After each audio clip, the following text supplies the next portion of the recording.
그 다음에 이제 2학년 1학기인데, 이거는 이제 그때부터 이제 슬슬 이제 조금씩 내려가기 시작하죠. 뭐 공학수학, 그 다음 이산수학, 컴퓨터 프로그래밍, 그 다음에 논리 설계, 자료 구조, 뭐 이 정도가 있었는데, 설명을 드리자면, 이때가 이제 존나 이제 실현 그 잡채라고 볼 수 있는데, 어, 이제 이 학교는 이제 이 학교는 왠진 모르겠는데 대부분의, 그러니까 한국어 가기도 그래요. 대부분의 교과서를 번역본이 없는 영어 교과서로 해요. 또 여기까지는 뭐 오케이. 물론 오케이 아니야. 존나 이해하기 힘들어. 근데 그 규정 중에 제가 알기로 뭐 전필을 하나 영어로 해야 된다 뭐 그런 규정이 있는데 컴공과는 55명이어서 그러니까 그러니까 봄 학기 한 과목, 뭐 가을 학기 한 과목이 나오니까 2분의 1 확률로 모든 과목이 영어 강의가 되는 거예요. 영어 수업이 존나게 많다. 나는 그래서 카이스트는 다 영어 강의여가지고 뭐 거기서 막 그 적응 못한 사람들이 뭐 되게 자퇴했다 이런 그런 소문이 있어서 나는 나 카이스트 안 들어 괜찮다 이렇게 생각했어요. 근데 서류 똑같아. 근데 왜 그런지 모르겠어. 그래서 아무튼 이 논리 설계나 아니면 C++, 자바 이런 게 쉬운 내용은 아닌데도 영어로 이제 그거를 설명하려고 하시니까 이해가 존나 하나도 안 되는 거예요. 그래가지고 뭐 그렇게 성취가 낮은 점이 있었고 그 다음에 이제 논리 설계에서 B 마이너스를 받은 경우가 좀 웃긴데 이 논리 설계란 시험이 이제 계산을 해야 되는 타임 어택인데 이제 지금이나 그때나 이제 불성실하는 건 똑같았기 때문에 이제 시험 시간 체크 안 해서 그 캘린더 연대 안 적어놨어. 그래가지고 30분, 그러니까 아마 90분 정도 시험이 있으니까 거의 30분 늦게 들어갔어요. 그래서 그냥 시간이 없었어. 그래서 그냥 하나 조져보다가지고 비마이스가 나왔다. 그냥 뭐, 뭐 그렇다. 어? 뭐 그런 게 또 있었고 이게 자료 구조가 이제 저가 자료 구조로 한번 영상을 팔아먹어서 에브리타임 서울대 에브리타임에 한 박제가 된 적이 있어요. 저기 후배님들 미안합니다. 그냥 아무튼 이 과목의 과제가 진짜 거의 처음 프로그래밍다운 프로그래밍 하는 건데 자바로 약간 빡센 알고리즘을 짜서 제출을 하는 거예요. 근데 그때 당시에 이제 교수님께서 약간 좀 굉장히 의욕적이셨고 이제 삼성에서 출강도 나가시고 되게 유명하신 분이었어요.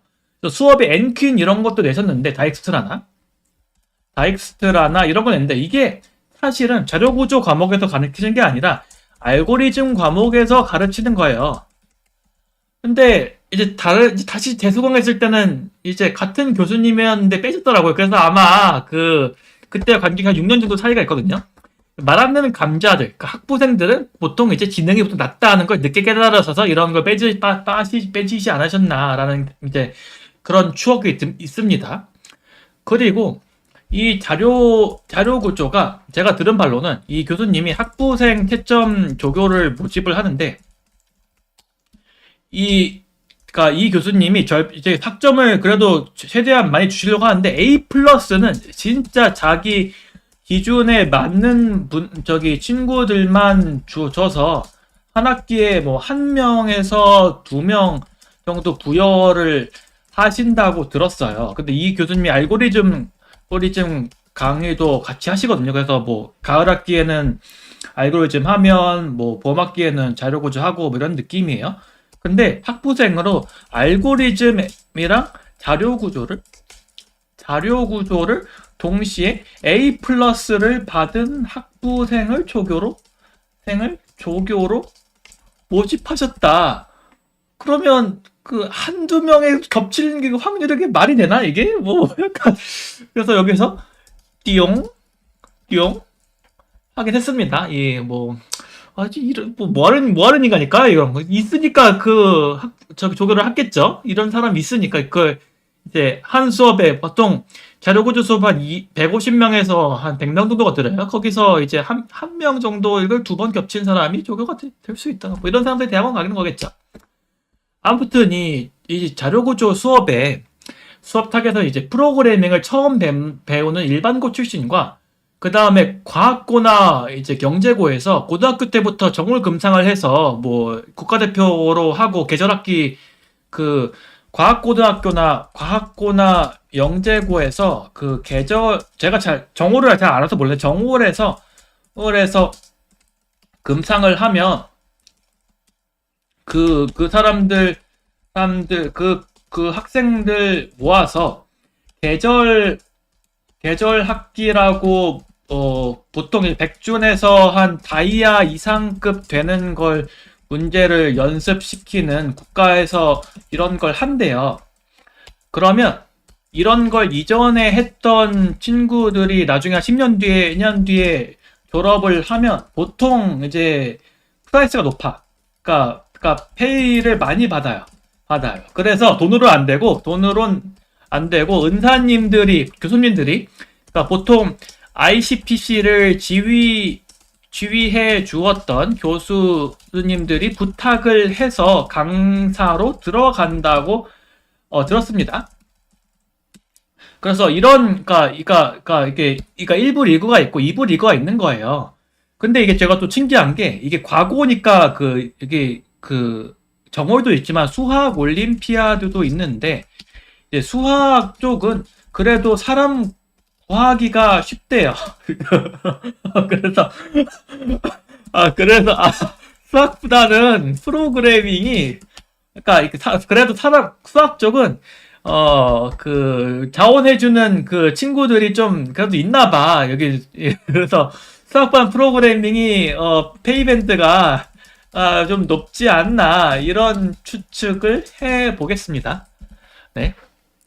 뭐 아무튼 그래서 이 친구들 상대로 하려면 100준에서 다이아급 이상을 하기 때문에 진짜 최상의 그런 경험을 해줘야 되고 이런 친구들 하면 그냥 걸음마부터 시작을 해야 되는 거예요. 그래서 아예 쉽게 할 수도 있고 그 다음에 아예 어렵게 할 수도 없고 이런 그런 타겟이 정말 진짜 극단으로 나눠진 학과라고 그러니까 학교의 학과라고 생각을 해요. 저는. 그러니까 예를 들어 그러니까 문과하면 오히려 전부 다 외고니까 아니면 일반고여도 뭐 별 차이가 안 나니까 상관없는데 과고랑 일반고 커리큘럼 자체가 너무 차이가 나니까 뭐 그런 애로사항이 있어서 그러니까 저희 때는 그나마 여기로 이제 초기 타겟팅 노력을 했지만 여기는 좀 이해하기 어려워했다는 점이 있습니다. 아무튼 이거 뭐 이제 오픈북이어서 오픈북이면 공부 안 해야 되겠지 해가지고 갔더니 바로 이제 C 플러스를 받았다. 그래서 그래 나중에 이제 자료 구조가 C 플러스면 인간 취급 안 해줄 것 같은 걸 졸업하고 나서 그래서 막학기 때 부랴부랴 학점 설정을 했는데 이제 그때 이제 한 6년 만에 과제를 푸니까 처음에 이 과제를 할 때 일주일만 해도 안 되고 하니까 막 질질 끌으면서 이제 아는 선배들한테 형님들한테 도라에몽 풀어줘 알려줘 힌트 줘 뭐 이렇게 질질 짜고 그랬는데 물론 이제 치팅 그랬는데도 제출을 하나 못 했을 거예요. 진짜 고생 많이 했어요. 근데 다시 풀니까 한 3-4시간 해야지 하니까 되더라고. 그래서 좀 현타가 왔다. 아무튼 그렇게 해서 복구를 했는데 이제 졸업 필수 중에 공학개론을 선택한 게 있어요. 저는 근데 산업공학개론을 했는데 보통 개론이라는 수업 자체가 진짜 방대한 4년간의 타과학고를 한 학기에 원큐 하려니까 이해를 하는 기보다는 일단 암기를 어떻게 우겨 넣어야 돼. 그래야지 모든 진도를 다 커버할 수 있는 거임. 근데 이거는 왜 자꾸 이제 나는 거야? 뭐 어쨌든 그래서 산업공학을 이제 공부하기 존나 싫어가지고 거기에서 C 플러스를 받아서 학점 세탁이 도로 아미타물이 되었다는 겁니다. 뭐 그러하고 그 다음 과목 이제 2학년 2학기는 이렇게 나왔는데 이게 심리학 개론을 왜 선택을 했냐면 교양이 보통 선택이 2가지인데 인간관계와 심리학이라고 약간 조별 과제로 피크닉도 가는 되게 굉장히 인싸스러운 게 있어요. 그걸 내가 하느니 그냥 암기 과목 듣고 죽을게 해서 심리학 개론을 들었다는 겁니다. 아무튼 뭐 나머지는 이제 여기서 이제 문제 컴퓨터 구조 이건데 근데 한국어 어휘와 표현 이게 되게 특이한 과목인 것 같은데 이 과목 교수님이 아마 이제 영어, 불어, 일어, 중국어, 한국어까지 하실 수 있어가지고 뭐 이제 보통 이제 서울대는 3개국어까지는 되게 흔해요. 4개국어도 좀 찾아보면 나와. 왜냐하면 이제 영어, 한국어, 그다음에 외국어, 뭐 제2외국어로 이제 외국어로 뭐 중국어나 뭐 일본어나 스페인어나 뭐 독일어나 이런 거 할 거 아니에요? 거기서 아니면 이 늙은 오타쿠처럼 뭐 영한일 뭐 이래서 수상하게 일본어를 잘하는 공대생들 좀 있어. 뭐 그렇게 하는데 일본은 5국의 국어를 유창하게 할 수 있어가지고 뭐 이 표현은 뭐 어디 언어에서는 이렇게 표현되고 뭐 불어에서는 이렇게 표현되고 뭐 스페인어에서 이렇게 표현되고 이러는 이렇게 다른데 이렇게 설명하시니까 좀 어질어질했다. 그래서 그래서 좀 개수가 이 학교 교수님들의 많은데 좀 많이 인상에 남는다는 겁니다. 는 겁니다. 그러하고 이제 컴퓨터 구조 이런 게 이제 진짜 사악하게 어려운 암기 과목이고 이게 그래서 여기서 진짜 어려워요. 그래서 저는 이제 여기서 나는 공부를 하면 안 되겠다 느끼기도 했고 그래서 이 과목이 이제 서울대 컴공과 대학원 입시 과목 중 하나이기도 해요. 그래서 그만큼 이제 복잡한 과목이고 그러니까 이런 거를 이제 뭐 하는 거예요. 뭐 여기 레지스터가 있고 여기서 뭐 레지스터에 이런 게 있고 이런 뭐 어셈블리 언어가 있으면 컴퓨터 구조 항에서 이 뭐가 어디에 들어가는지 하나하나 이제 해석을 해서 하는데 벌써도 똑같지 않아요? 벌써부터? 이게 뭐야 이게 뭐야? 이런 거를 PPT를 이렇게 여기 조금씩 바뀌는 것만 매일 하고 있으니까 그냥 따라갈 수가 없어. 그래서 여기서 이제 이런 것만 이런 것만 한 6개월 하니까 진짜 혼을 싹 빼놓는 거예요.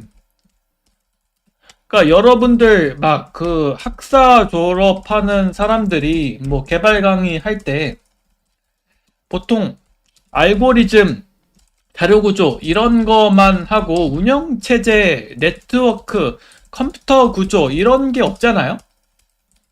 그게 왜냐하면 이게 이런 거를 잘 할 수 있는 사람이면 벌써 대학원에 들어갔어. 이런 걸 잘 할 수 있는 사람이면 학사절로 안 끝났다는 겁니다. 네. 그래서 여기나 요거나 뭐 파이썬 기초 제가 뭐 그러니까 제가 그나마 뭐 아는 척 할 수 있는 건 파이썬 기초 이 정도인 거예요. 이 정도인. 네. 파이썬이나 뭐 아니면 C 기초. 이 정도 수준인 거예요. 뭐 여기는 이제 어나더 레벨 보통 이제 교수님들 수업 얌전히 들어가거나 아니면 수상하게 공부를 잘하는 인도 억양의 영어 유튜브 무료 채널들이 찾아보면 많아요. 여기 친구들은 보통 컴퓨터 구조나 오토마타나 뭐 이런 과목들을 되게 뭐 깜지 하나 대충 허접하게 설명하는데 설명을 수상하게 잘해. 뭐 이런 데서 뭐 공부하거나 이러실 수밖에 없다. 그래서 제가 한국인들이 잘하는 거 아니고 잘하는 과목은 아닌 것 같고 인도인들이 잘하는 과목인 것 같다는 겁니다.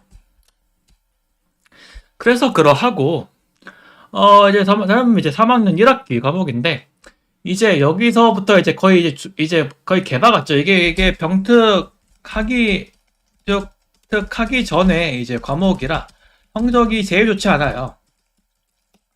그렇게 보면 이제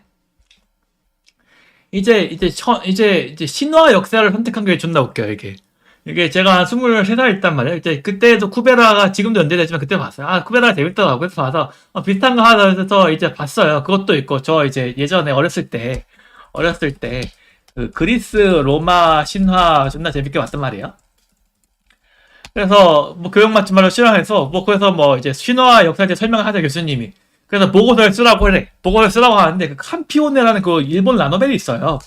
그 캄피오네라는 일본 라노벨이 있는데 남주가 그 일본 신화의 어디 그리스 신화의 힘을 빌려서 이곳 저기 학원 도시를 제패하는 전형적인 라노벨이에요.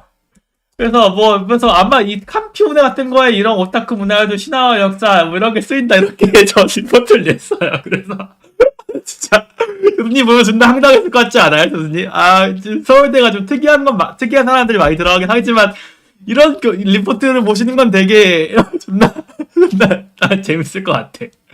좀 황당했을 것 같아. 그래서 좀 개성하다. 진짜 이렇게 리포트 냈으면 진짜 뻥 안 치고 캄피오네라는 거 한번 찾아보세요 한번. 진짜 그 금혼집 그 자체. 그래서 어떻게 B 플러스를 줬는지 좀 교수님의 자비로움에 무한한 감사를 느낀다는 겁니다. 네. 아무튼 그다음에 운영체제 과목 12화 기억나잖아요. 저는 원작으로 봤어요. 저는 완결까지 원작으로 봤고 애니로 보지 않았습니다. 그래서 이제 운영체제를 설명을 드리자면 이제 이 교수님이 그 어디 높은 빅테크 중에서 이제 날리다가 오시는 분이어서 그러니까 글로벌 빅테크 중에 하나였어요. 뭐 굉장히 과제를 어렵게 되셨어요. 왜냐하면 그때 초임이셔서 더 어렵게 되셨을 것 같아. 그리고 원래 운영체제가 좀 어려워요. 그래서 타이젠에다가 그 리눅스 소스 코드를 뜯어가지고 빌드해서 내야 되는 건데 그때 당시에 뭐 이렇게 그 사실 3학년 1학기면 코딩을 시작한 지 2년도 안 됐어. 2년 동안 많은 진보를 얻기도 하지만 사실 많은 진보를 저는 얻지 못했어요. 그래서 그때 당시에 이제 에이톰이라고 지금 있는지도 모르는 아이디에 썼거든요. 그리고 그러니까 VS 코드가 그때 당시에는 그렇게 많이 유명하진 않았어요. 프로그램이 그래서 이게 컴파일 되는지 안 되는지 점프트 데피니션이 안 되는지 그거가 긴가민가에 거의 뭐 텍스트 에디터와 별다른 차이가 없어요. 그랑 뭐 vim을 쓰라 이렇게 하셨는데 처음 과제로 뭐 시스템 콜을 추가해가지고 타이든에 이제 제보하잖아요. 그러면 컴파일이 안 되거나 컴파일 돼도 그 커널을 키면 죽을게 하고 죽어버려요.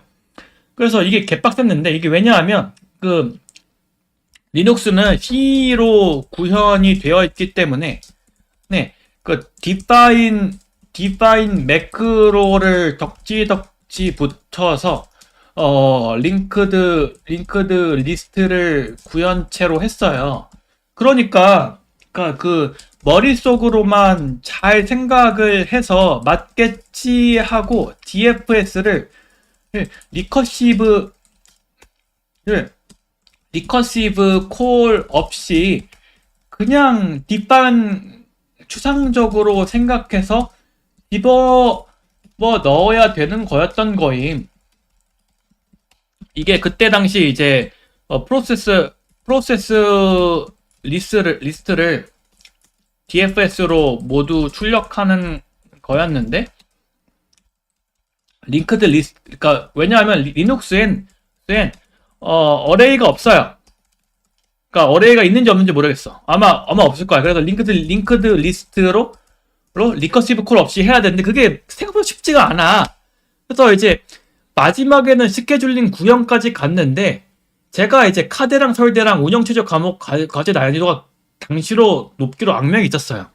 그래서 나왔던 말이 저번 신소리에서 그렇게까지 CS가 빡세게 공부해도 뭐 쓸모 있는지 없는지 모르겠다 이렇게 방송을 했다가 라이브 채널에서 엄청 까였어요. 네가 웹 개발 한국에서 뗄감 하니까 이런 소리 하지. 맞긴 한데 아니 그 리눅스에서 스케줄링을 새로 라운드 로빈해서 구현하는 것까지 내가 실무에서 쓰진 않을 것 같긴 해서 난 이 정도까진 해야 되는지 모르겠다고 이야기한 거긴 합니다. 뭐 아무튼 뭐 이 해명이 되시기를 바라며 넘어갈게요.